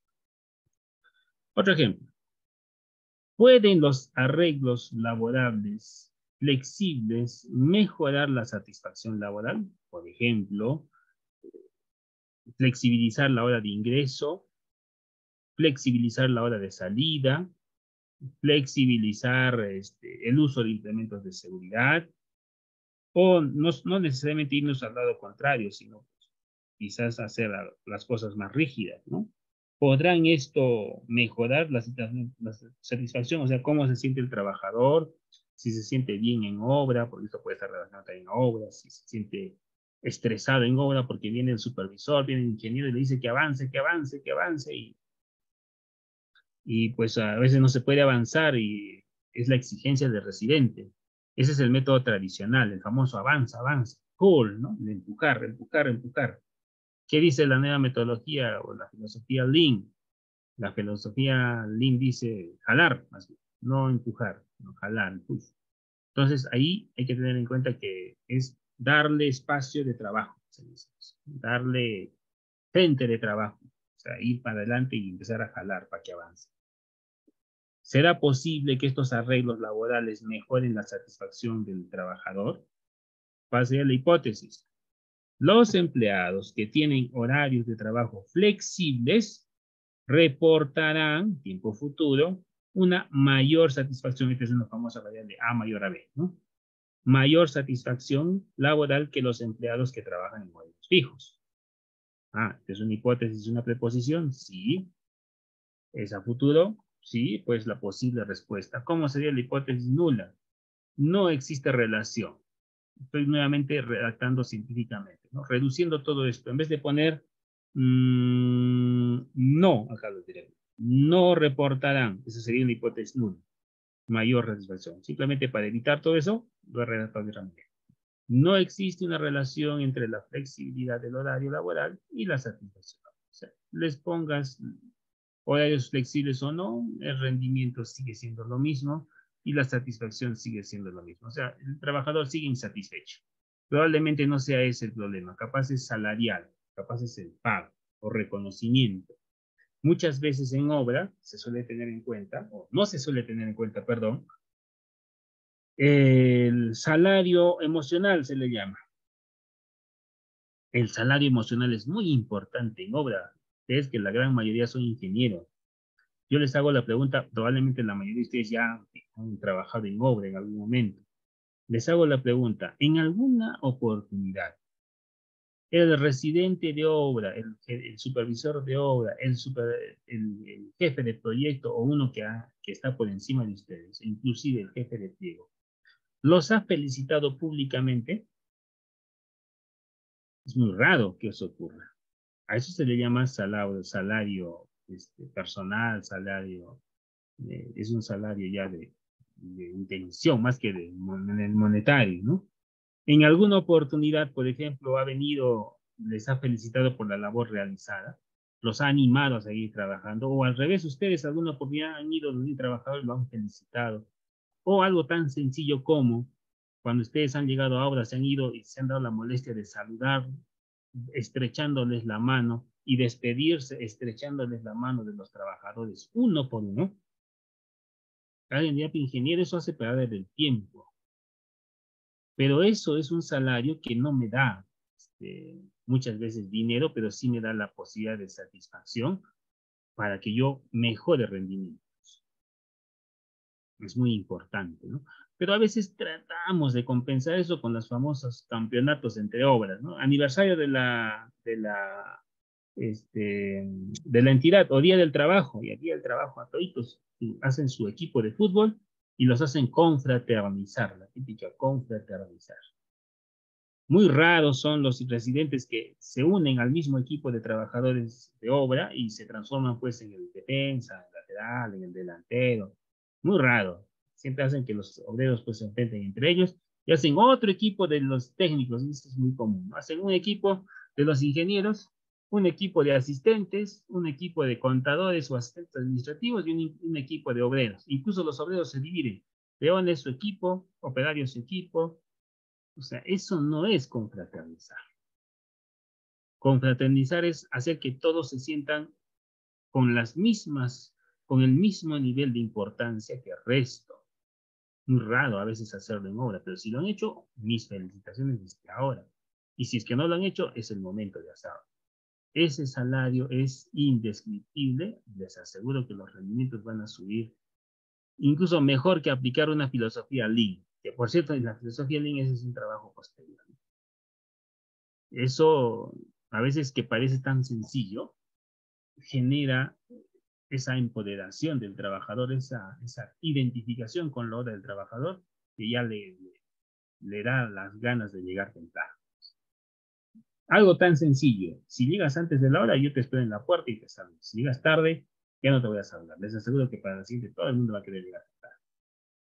Solo por recibir un saludo. A veces parece egocentrista, pero a uno le gusta que sea reconocido en todos los ámbitos. Entonces, esa, por ejemplo, puede ser un estudio interesante. ¿Cómo hago esto? Analizar los arreglos laborales flexibles referente a la satisfacción laboral. Ahí está mi idea, ¿no? Coherencia. Otra pregunta. ¿Qué tan efectiva es la educación sexual en una escuela secundaria para reducir embarazos en adolescentes? Como por dar un ejemplo, nada más. Respuesta. Los adolescentes que recibieron lecciones de educación sexual, escuela secundaria, tendrán tasas más bajas de embarazo, que son embarazos no planificados, que adolescentes que no recibieron ningún tipo de educación sexual, ¿no? Esto, por ejemplo, se está dando recién en instituciones educativas. Antiguamente esto era un tabú. Muy difícil que en aulas de educación básica regular, o sea, en colegio, se dé charlas de educación sexual. Muy difícil, muy raro. Incluso los maestros que se encargaban de esta lección, lo máximo que hacían es pasar un video y el maestro se iba y los dejaba a los estudiantes viendo. Ahora, bueno, como ha cambiado la generación, ha cambiado la época, ya es algo un poco más libre, más liberal explicar esto, ¿no? Incluso a veces llegamos al extremo de que cuando se le va a dar una charla de educación sexual a los estudiantes, dice, y el estudiante le responde, ¿y qué quieres saber? Le responde al docente. O sea, somos mucho más liberales. ¿Cómo sería una hipótesis nula? La educación sexual en la escuela secundaria no tiene ningún efecto en las tasas de embarazo. En otras palabras, no importa que le des charlas de educación sexual. Ojo, no es darle charlas, es educarlo, diferente, no es lo mismo. De educación sexual en la secundaria pues no tiene ningún efecto. Siguen embarazándose, la tasa de embarazos en adolescentes es el mismo. Esto mismo se puede correlacionar, por ejemplo, a un trabajo de seguridad en obra. ¿Qué tan efectivas son las charlas de seguridad en obra? Si yo doy charlas al inicio de la obra de todos los días, ¿estaré reduciendo los accidentes en obra o será lo mismo? Porque, repito, no es solamente dar una charla, a veces se confunde, ¿no? Decimos, a ver, vamos a dar una charla de seguridad, muy bien, 5 minutos, todos a los obreros los paran ahí y les explican que no debe hacer esto, no debe hacer esto, no debe hacer esto, no debe hacer esto. Psicológicamente hablando, al ser humano, a la persona, jamás se le dice no, porque cuando tú le dices no, automáticamente e instintivamente hace lo contrario. Es instintivo, uno siempre se arriesga, uno quiere saber, ¿por qué no? Si no vas a meter la mano en la cuchilla, ¿por qué no? Y mete la mano así y se baja pues un par de veces. Es un ejemplo extremo, pero a nosotros nunca nos dicen, nunca nos gusta que nos digan no, a la mayoría. Hay otros que son sumisos que no lo hacen, pero la mayoría no se dice no. Entonces, cuando yo voy a hacer una charla de seguridad, una de las primeras consideraciones con las que yo debo empezar mi charla de seguridad es jamás mencionar la palabra no. Hay muchas maneras de decirlo. La más fácil es decir no, y cuando dices no, el cerebro automáticamente reacciona a ese no y dice, ¿por qué no? Y hace lo contrario, ¿no? Hay incluso estudios sobre esta famosa evitar el no para explicar algo. ¿Se dice lo negativo? No, se dice lo positivo de hacer algo, no lo negativo. Porque cuando dices lo negativo, es lo que instintivamente todos, e incluso a veces sin querer, van a entrar a ese círculo vicioso. Es como si a un adolescente le dijeras, no vas a tomar alcohol. Instintivo, ¿no? Yo voy a ir a hacer mi tesis. No vas a ir estás yendo a trabajar al laboratorio, no vas a ir a la discoteca. Después del laboratorio lo primero que hacen es ir a la discoteca. Es instintivo. Hay formas de controlar eso. Pregunta entonces como objetivo, ¿cómo hago eso? Determinando qué tan eficiente, qué tan efectivo es justamente en este ejemplo la educación sexual en la escuela secundaria. Si estuviera hablando de obra, ¿qué tan efectivo es el método? ¿Qué tan efectivo es la estrategia? ¿Qué tan efectivo es la capacitación? ¿Qué tan efectiva es la charla? Regresando un poquito a las charlas, a las famosas charlas de seguridad. Seguro que ustedes han visto algunos videos en internet, para poner un ejemplo, de algunas charlas de seguridad donde hay un motivador y hace que todos los obreros pues lo sigan en un baile, una danza, un juego, ¿no? Y eso lo consideran como parte de la charla de seguridad. Eso no es una charla de seguridad, simplemente es tratar de que el trabajador entre relajado a obra, desestresado a obra, porque también hay que tener en cuenta que un obrero no solamente está pensando en obra, tiene familia, tiene hijos, tiene familiares, y ese estrés que está fuera de la obra muchas veces se trae al trabajo. Para liberarlo de todo ese estrés, pues hacemos estas dinámicas, ¿no? Hacemos que el trabajador baile un rato, se relaje un rato, y muchas veces se hace 2 veces al día, después del almuerzo, a modo de mejorar la digestión a la hora de ingreso, o cuando son trabajos muy, muy complejos. Cuando yo voy a hacer un trabajo de alto riesgo, se recomienda hacer estas dinámicas, que no deben ser repetitivas, obviamente, para que el trabajador pues, llegue, diremos, enfocado en la tarea que tiene que desarrollar. Entonces ahí empiezan a bailar, a danzar, a hacer otros maromas en obra, y de ahí salió el famoso ingeniero bailarín, ¿no? Que hasta hace un par de años era muy famoso, solamente por el hecho de que pues, esa era su dinámica, ese era su trabajo en obra, era animar a los trabajadores, más allá de darles una charla. Y muchas veces después de estas dinámicas se aprovecha, porque la mente está libre y oxigenada después del ejercicio que se ha dado, para dar la charla, para que sea más fácil su recordación en el tiempo, su entendimiento en el tiempo, y son estrategias que se usan. Quizás esa sea una estrategia mucho mejor que yo hacer una organización compleja de la obra a nivel de procesos, y de identificar stakeholders, identificar pérdidas, y todo lo demás. Quizás lo más simple sea hacer este tipo de dinámicas. Acuérdense que yo les había comentado que la filosofía y la forma de ser de nuestra sociedad es muy diferente a en la que se ha creado esto de la famosa metodología Lean. Es lo mismo. Estamos tratando de implementar filosofías externas o extranjeras que han sido concebidas para otro tipo de comportamiento en una sociedad diferente. Obviamente no va a dar resultados. Algo muy común, por dar un ejemplo, las famosas, eh, bueno, ahora le dicen casitas calientes, pero antes tenían varios nombres, ¿no? Que han estado trabajando con CODES, las famosas casas auto, que tenían un sistema de autocalefacción por ventilación de aire, han intentado con sistemas de techos luminosos, con sistemas de aislamientos o captación de energía solar, pero la mayoría de esos, especialmente estas viviendas que tienen unos paneles solares laterales de vidrio con elementos de muros negros y hacer una circulación de aire, no son de la región. La mayoría de ese tipo de viviendas que funcionan con el sol han sido diseñados en Argentina, por ejemplo, en zonas mucho más alejadas, donde la inclinación de los rayos del sol es totalmente diferente en nuestra región.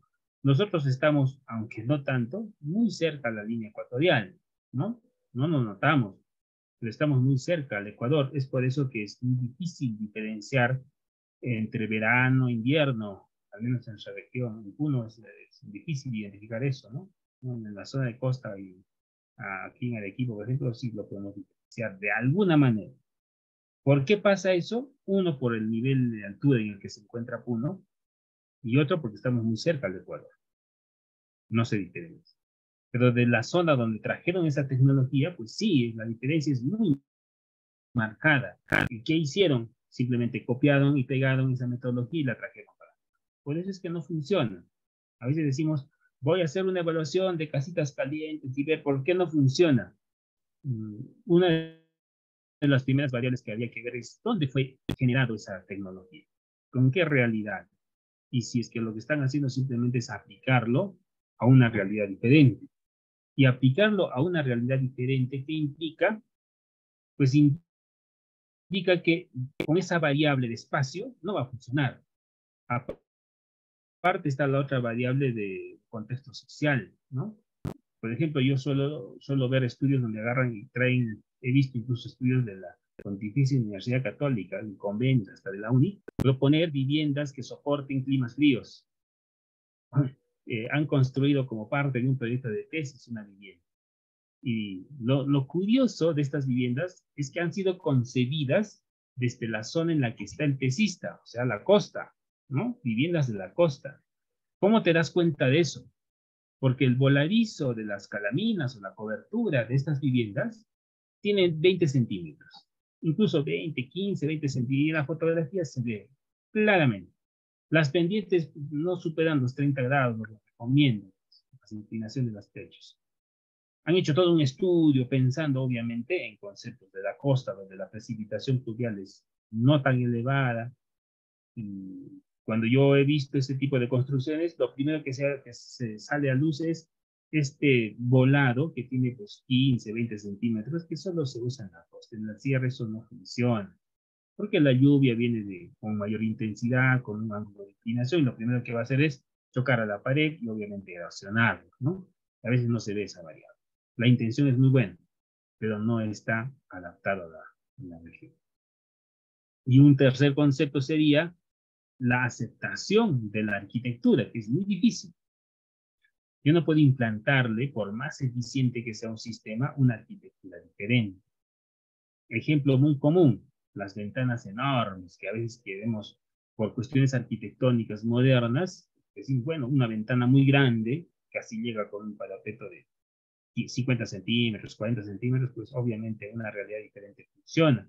Pero si tú le pones eso a una zona rural, por ejemplo en Cusco, Puno, Ayacucho, no lo van a aceptar, porque su forma de vivir siempre ha sido con ventanas pequeñas. Incluso en la zona sur las ventanas son pues de 50 centímetros, ¿no? 50 centímetros, y eso no tiene ninguna relación. E incluso la ubicación de las puertas, tienen por qué. Las viviendas están dirigidas hacia el norte, hacia el este, hacia el sol. Pero cuando viene un trabajo extranjero, agarra la vivienda y no piensa en la ubicación del sol, la salida del sol. No, él piensa en su acceso más rápido a la vía. Si es que hay un camino hacia un lado, la vivienda tiene que ir hacia el sur. Contextos de zonas urbanas adaptadas a zonas rurales. Puede que no funcione. Más allá de que el sistema, como sistema de calefacción, pues no tenga ningún sentido, habría que ver esas variables. Un último ejemplo. Pregunta. ¿Qué efecto tiene el uso diario de las redes sociales en la capacidad de atención de menores a 16 años, que ahora es muy común? Hipótesis. Existe una relación o correlación negativa entre el tiempo dedicado a las redes sociales y la capacidad de atención. O sea, si está muy metido en lo que son redes sociales, obviamente va a generar problemas.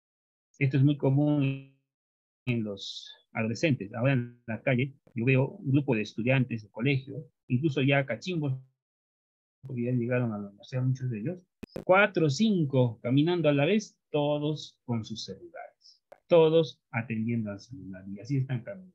Esa es una costumbre. A veces sale en noticiero que han robado el celular en Lima, o en Arequipa, o en el norte. ¿Por qué? Pues se la ponen fácil, no están con el celular día y noche, hasta para caminar están con el celular. Eso, por ejemplo, no había, al menos en la época en la que yo estudié en la universidad, no teníamos ese alcance. Ahora ustedes tienen toda la información en sus manos, pero nadie está estudiando eso. ¿Qué efectos tendría en obra? Pues, podría ser que podría afectar también a los trabajos en obra, a algunos procesos. ¿Cuál sería la hipótesis nula? Que no existe una relación entre el uso de las redes sociales y la capacidad de atención que tienen los estudiantes. Muchas veces algunos estudiantes de colegio todavía eh, se deprimen solo porque no le dieron like a una de sus publicaciones. Algo tan sencillo, bueno, desde mi punto de vista, porque yo soy diferente. Por el hecho de que alguien no le dio like, se deprime. Por el hecho que alguien no vio su historia, se dijo, el famoso, me dejaste en visto. Eso no había en mi época, ¿no? Me dejaste en visto. Ese término lo he escuchado mucho. Pero eso tiene también su raíz. Hay redes sociales que no las estamos usando como debieran. ¿Cuál sería el objetivo? Evaluar el uso diario de estas redes sociales y verificar si esto tiene relación con la atención. No le he puesto en el objetivo verificar porque tendría dos verbos, simplemente le he puesto evaluar, ¿no? Pero para que se entienda el concepto hay que verificar que esto sea real. Si yo lo redactara como estoy hablando, este verbo no va. Un objetivo no puede tener dos verbos al mismo tiempo. Veamos la hoja de trabajo para el taller número 16. A ver, ¿cómo es que se tiene que trabajar? A ver, un momentito, por favor.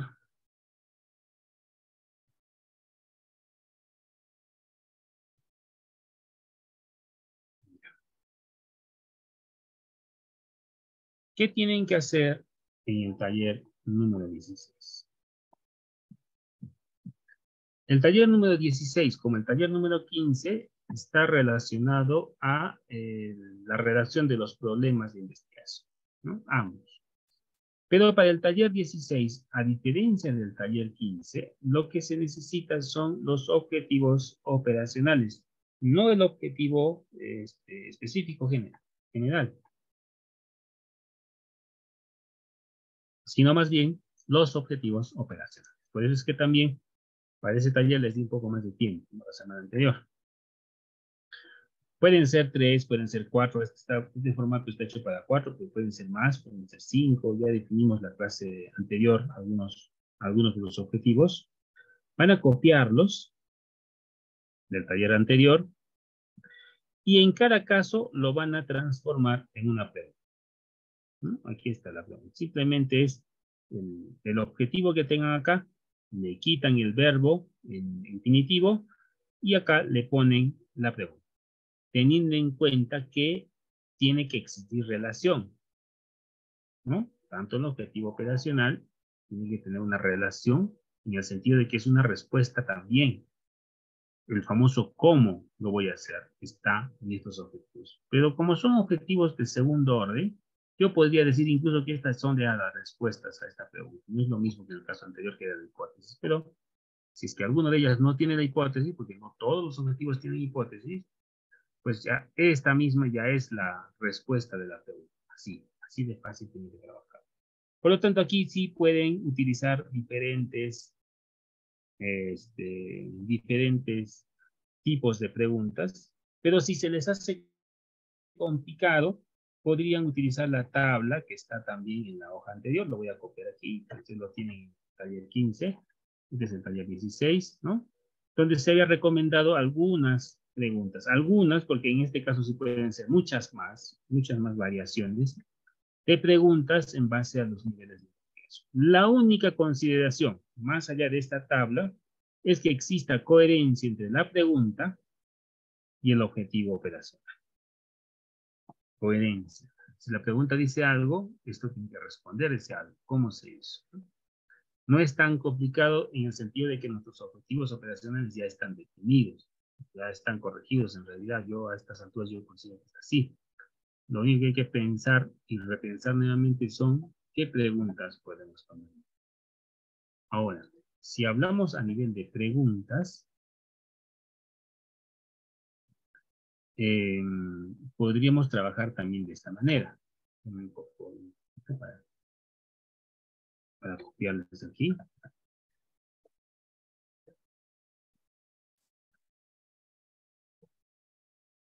Para que ustedes lo puedan utilizar también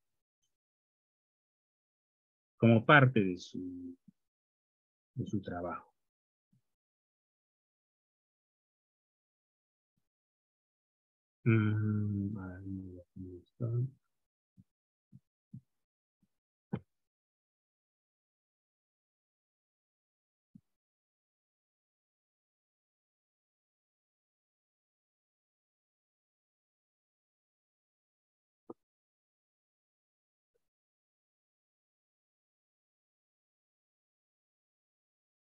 Mientras estoy buscando, hasta este punto, por favor, ¿alguien tiene alguna pregunta, una consulta?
Les voy a compartir un link,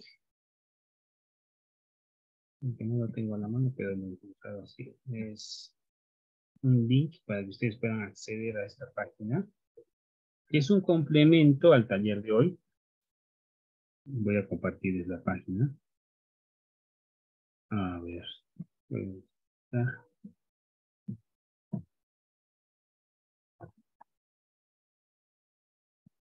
Ya. En el link que les acabo de enviar, ustedes pueden profundizar un poco más en esto de las preguntas, ¿no? Porque en realidad, cuando yo trabajo preguntas de investigación, no está parametrado como el caso del objetivo. El objetivo sí estaba parametrado a los niveles de investigación.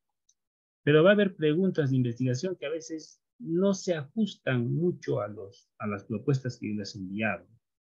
Es posible, porque hay muchas posibilidades para generar preguntas. Entonces, lo que ustedes van a hacer es utilizar esta página.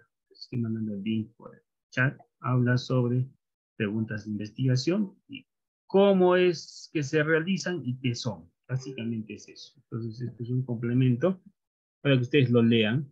Este es muy bueno, por eso que les estoy facilitando. ¿Qué van a encontrar acá? Van a encontrar primero un concepto de la pregunta, que lo hemos visto también nosotros. ¿Qué es una pregunta de investigación? Donde habla justamente que la investigación es uno de los primeros aspectos que se trabaja en la pregunta y es la más importante. Por eso acá dice, es el corazón de la investigación. Y como es lo más importante que hay, pues obviamente bajo ese criterio también se tiene su importancia. Y esta importancia hay que tomarla en consideración al momento de redactarlo.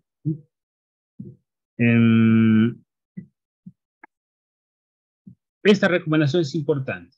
Dice que el problema tiene que incluir la población y las variables. Bueno, lo dice de un orden diferente, porque dice abarca, dice que es el orden.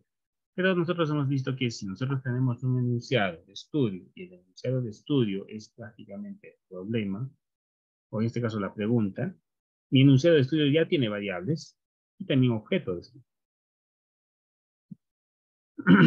Acá están los tipos de investigación, en los tipos de investigación y las preguntas. Hay investigaciones cuantitativas, donde pueden ser descriptivas, donde busca obtener información, básicamente de la variable. Las comparativas o podemos hacer la comparación entre dos o más grupos. Y las relacionales, donde asociamos. Las preguntas siempre son precisas, por eso es que se responden directamente con el objetivo. Y en este link pueden encontrar algunos algunos ejemplos de preguntas cuánticas. Acá está entrado el link y aquí hay ejemplos. Ahí está. Aquí están los ejemplos, ¿no? Aquí está. Una pregunta descriptiva. ¿Cómo se hace? ¿Qué es esto? ¿Cuánto? ¿Cuál es? Por ejemplo, acá está. ¿Cuántas personas entre 18 y 25 años hacen ejercicio diariamente? Esta es la pregunta. Acá hay otros ejemplos. No son de temas de ingeniería, pero nos dan una idea, ¿no? Para la redacción. Por eso que yo les voy a pedir que lo revisen con calma, con cuidado, para ampliar, básicamente para ampliar conocimientos. Por ejemplo, en esta pregunta, ¿cuál es la diferencia entre nociones políticas? La variable son nociones políticas, o sea, el conocimiento de algo, y los grupos que está comparando son dos, peruanos y venezolanos. Dentro de la pregunta está implícita. Pero este criterio de esta página está trabajado desde el concepto de que ustedes inician con la pregunta. Nosotros a este momento ya tenemos el objetivo, ya tenemos la hipótesis y el enunciado. Así que nosotros no vamos a iniciar con la pregunta, así que mucho de esta página va a decir, así se empieza una investigación y después calcula o determina el objetivo. Pero tengan en cuenta que nosotros, o esa anotación, nosotros no iniciamos de cero, ¿no? Esto considera que ustedes están empezando de cero. Por eso es que esta página es interesante. Si sigo viendo la página que les he compartido, aquí hay investigaciones cualitativas también hay ejemplos para ver cualitativas, hay investigaciones mixtas, aunque yo realmente no concuerdo con investigaciones mixtas, pero puede darnos algunas ideas. Habla de la importancia de la pregunta. ¿Por qué es importante la pregunta? Porque dice que es la razón principal de la realización y delimita un tema amplio en algo más pequeño. Eso ya hemos visto con el enunciado, lo hemos visto al momento de hacer la operacionalización, lo hemos visto con los objetivos, ya hemos parametrado y hemos cerrado nuestro marco de referencia. Pero cuando se hace la pregunta ya debemos pensar eso con anticipación, pues es lo primero que se hace, ¿no? Pero ya aparte de eso ya está trabajado.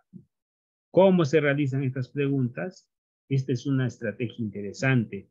En caso de que no le puedan encontrar, por ejemplo, si no encuentran coherencia entre su pregunta y la respuesta, que es la hipótesis, no encuentran una relación, se les hace complicado, lean este acápite, por eso que les estoy pasando este link. En este acápite van a encontrar, primero, necesitamos un tema amplio, lluvia de ideas. Se dan cuenta que esto es lo que lo hace complejo a veces el trabajo de investigación. A estas alturas ustedes ya tienen las ideas definidas. Posteriormente a eso, se realiza una reseña, o sea, antecedentes. Nosotros ya hemos visto marco teórico, así que ya tenemos antecedentes, ya tenemos teoría, ya tenemos toda esa consideración, así que va a ser más fácil. Tercero, delimitar el tema. Nosotros también hicimos ya la delimitación del tema. ¿Y cómo lo hemos hecho? Pues definiendo en qué nivel de investigación estemos, definiendo la profundidad del trabajo, la línea de investigación y obviamente identificando de estas el verbo que se relacione a este nivel. Eso ya lo hemos trabajado. Cuarto, evaluar la solidez de la pregunta. Esto es importante. Todas las preguntas en realidad generan más preguntas a futuro. Y todas tienen que relacionarse con consideraciones de factibilidad, o sea, que se pueda hacer. Dice que significa que la pregunta está dentro de la capacidad, o sea, que ustedes lo puedan lograr. No puedo hacerme preguntas que sean imposibles de solucionar. Tiene que ser interesante debido a la novedad. Esta pregunta de investigación es cuando es solamente para el investigador, por ejemplo, si yo hago cálculo o diseño de un edificio, solamente para el investigador. Y si es teórico, peor todavía. Nadie más se va a beneficiar. Debe ser novedosa en el sentido de que cuando yo agarro un problema real, el problema real existe en la realidad y por lo tanto yo voy a entender el problema, voy a aportar nuevos conocimientos y obviamente tratar de solucionarlo. No lo voy a solucionar definitivamente, pero va a ser un primer intento. Debe tener el concepto de en el sentido de que las preguntas de estudios deben de ser algo que sean aprobados. Esto básicamente en las investigaciones biológicas o con seres humanos. La ventaja que tenemos de esto es que nosotros trabajamos con objetos y al trabajar con objetos, pues desligamos un poquito esto, ¿no? Pero cuando se trabaja con sujetos hay que tener mucho cuidado. Debe ser relevante, relevante implica que dé aportes a la comunidad científica y que otros lo puedan repetir, porque debe ser repetible también, y obviamente que genere interés no solamente de otros investigadores, sino a nivel de la comunidad. Aquí hay algunas recomendaciones para construir preguntas de investigación que sean adecuadas. Hay algunos modelos teóricos de cómo hacer. Por ejemplo, este es el modelo PICOT, donde habla primero de la población, cómo es que se va a intervenir, qué cosas se va a medir, cómo se va a comparar, qué resultados se va a obtener y en qué tiempo se va a hacer. Si yo relaciono todos estos elementos, puedo tener mi pregunta. Y aquí hay un ejemplo, ¿no?